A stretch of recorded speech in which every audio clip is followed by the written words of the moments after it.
কি সুন্দর না দেখতে, একদম টাটকা।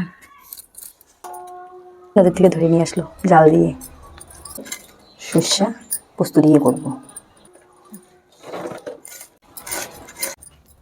ছাই দিয়ে কাটলে পরে তাড়াতাড়ি কাটা যায়, না মাছটা একদম পিছলা না, টাটকা না, একদম তাজা মাছ কিন্তু পিছলা কাটায়। কাঁসাটা ফেলাই দিই, কাঁসাটার মধ্যে প্রচণ্ড নোংরা থাকে।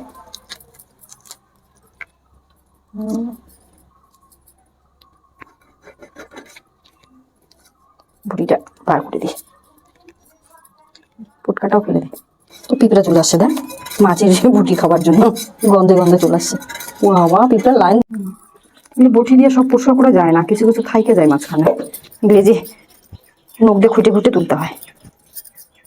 ওইগুলো খাইলে পরে না পেট খারাপ হবে, মাছের আঁশগুলা ভালো করে পরিষ্কার করে নিতে হবে। একটু লবণ দিয়ে ধুয়ে নেবো, এমনি ধুয়ে তারপরে লবণ দিতে।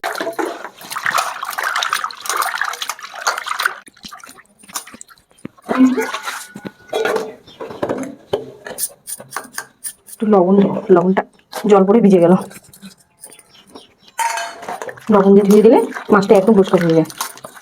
ধুয়ে নিলাম, মাছের যে একটা আষ্টা গন্ধ, সেই গন্ধটা পরিষ্কার হয়ে গেছে। বাটা মাছ রান্না করার জন্য সর্ষে আর পোস্ত ভিজায় রাখছিলাম, এটাকে এখন বাইটে নিব। জলটা শিখে ভিজিয়ে রাখছি, সাথে লঙ্কাটাও বাইটে নিব। একটু লবণ দিয়ে দেবো, লবণটা দেওয়ার কারণ হলো সর্ষেটা তিতা হয় না, সেই জন্যই লবণটা।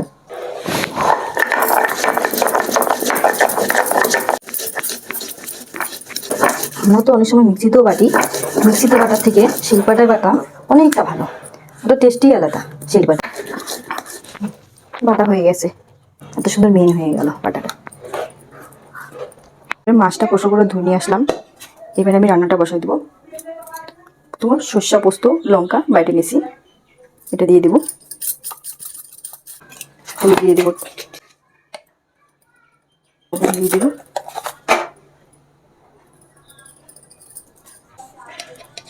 একটু জিরার গুঁড়ো দিয়ে দেবো, তেল দিয়ে দেবো,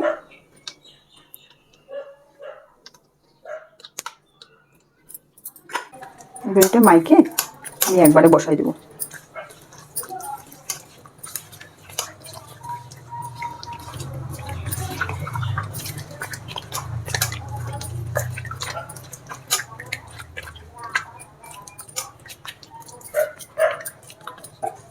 একটু জল দিয়ে দেবো,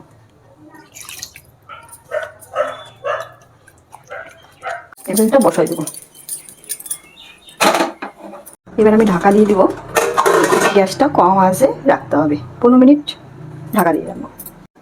বন্ধুরা, আমাদের ভিডিওগুলো যদি আপনাদের ভালো লাগে তাহলে লাইক দিবেন আর সাবস্ক্রাইব করবেন। দেখি এবার ঢাকনাটা ওটা হয়ে গেছে,